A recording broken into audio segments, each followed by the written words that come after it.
Welcome back to Boom and Bust. I'm your host, Tony Clement, with a special Remembrance Week edition, speaking as we did last year with Dr. John Robson, a journalist and a professor, amongst other things. John, a lot of suggestions around, again, people writing and people discussing that America's decline is manifesting itself, and indeed one of its manifestations is more world conflict. What's your perspective on that?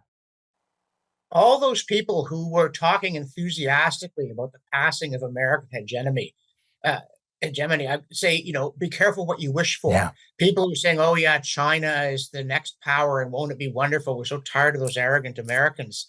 And we're finding out that if you lose the Pax Romana, and remember, for a long time, the Roman Empire maintained a fairly high degree of order in the world compared to what happened when the barbarians came afterward. And then you got the Pax Britannica and then the Pax Americana. And it's easy to resent. And of course, imperial powers don't do everything right. But now we're seeing what a world might look like in which either China was dominant, for instance, or else nobody was. And it's so easy to underappreciate. One of the things about the British Empire that's extraordinary is that after they abolished the slave trade, the Royal Navy went abroad to stop people in other countries from enslaving others and selling them to yet other countries. Nothing to Hmm. do with Britain in a way. But this sort of thing really needs to be put in the balance to understand what it's like to live in a world where the West is militarily dominant, and then what it's like to live in a world where it's not. And by coincidence, the day we're recording this, I'm also under siege by cats. Say hello to the Oh, cat. yeah. Say Okay. Hello, Kat. Yeah. no.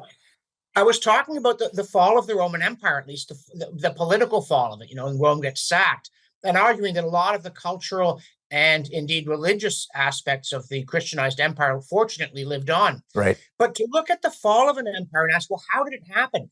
How is it that Rome, even while still militarily formidable, seemed to be on an inexorable downward trajectory? And what happens if that's true of the United States? Right. That even if it can win the war today or tomorrow or the next day, 2030, 2040, 2050, it's going to crumble. That it's too much bread and circuses, not nearly enough of the old style fortitude and a sense of mission. And the spiritual core is being hollowed out, and so is the economic and fiscal core. Right. What can you do about this? Because it's an appalling prospect to think that where the United States is now, compared even to say 1990, is just a foreshadowing of how much less dominant it will be in 30 years. And at the same time, though, just to play devil's advocate, people have written off America for a century now, and yet it still is the most dynamic society on earth, and still regenerates itself economically, and sometimes, it doesn't feel that way now, but politically as well. Is that the counter argument?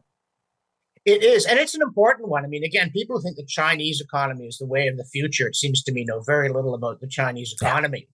But at the same time, the United States obviously goes through periods where it's looking disorganized, scattered, and demoralized, and then periods where it seems to have found itself again.